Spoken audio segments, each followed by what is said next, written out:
غم گسار محنتوں کا یہ خوب میں نے سلا دیا کہ جو میرے غم نے بھلا کیا اسے میں نے دل سے بھلا دیا کسی غم گسار کی محنتوں جو جمال روئے حیات تھا جو دلیل راہ نجات تھا جو جمال روئے حیات تھا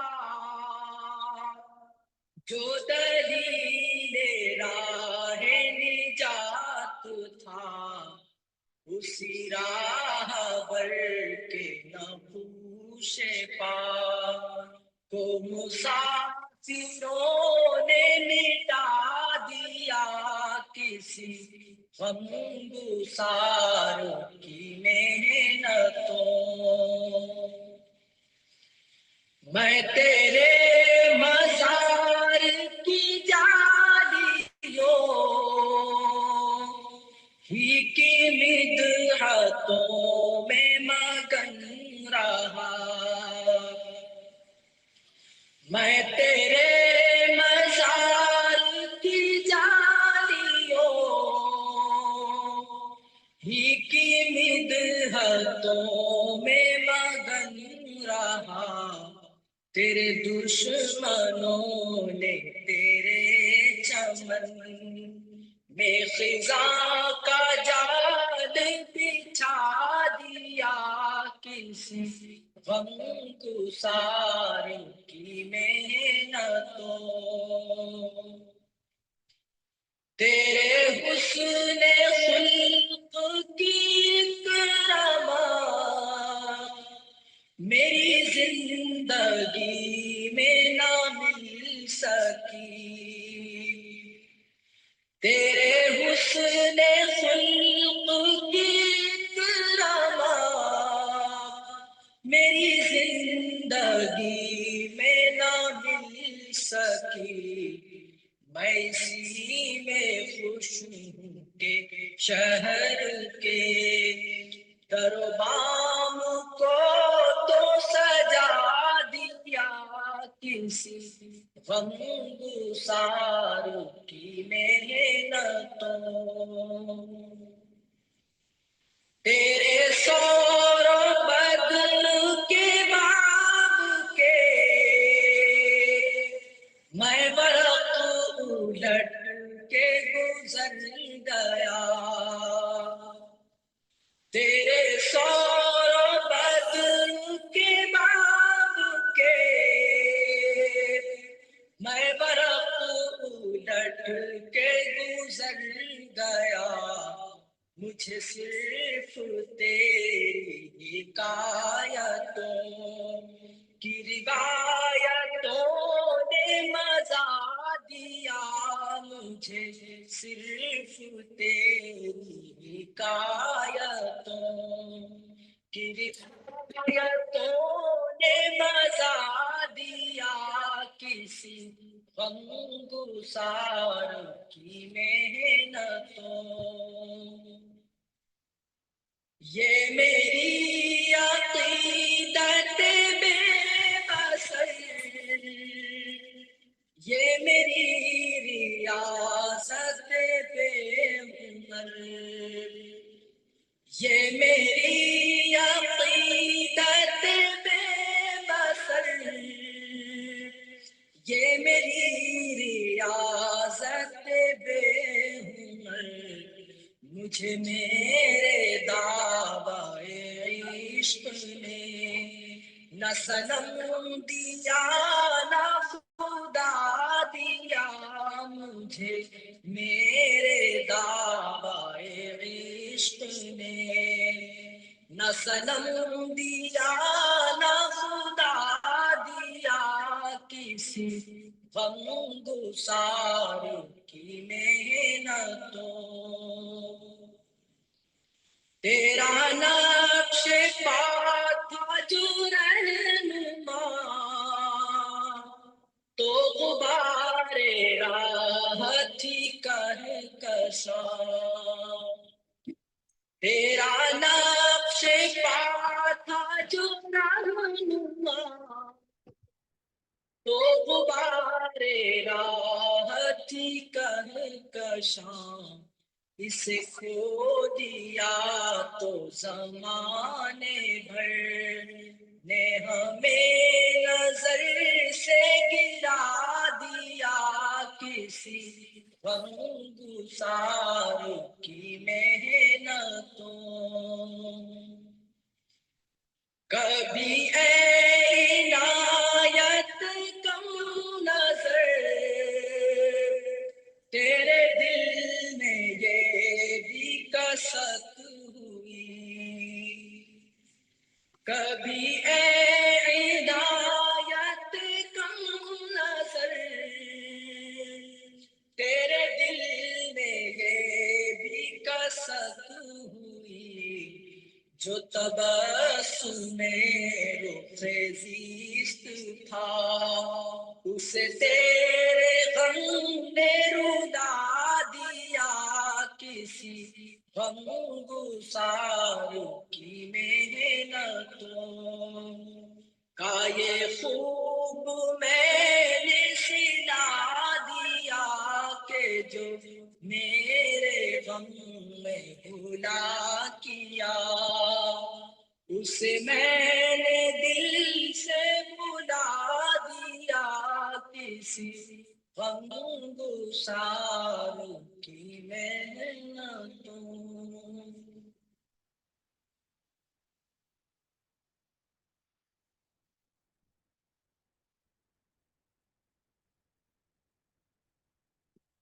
أعوذ بالله من الشيطان الرجيم. بسم الله الرحمن الرحيم. رب اشرح لي صدري ويسر لي أمري واحلل عقدة من لساني يفقه قولي. رب زدني علما اللهم فقهني في الدين. اللهم اهدني وسددني يا مقلب القلوب ثبت قلبي على دينك.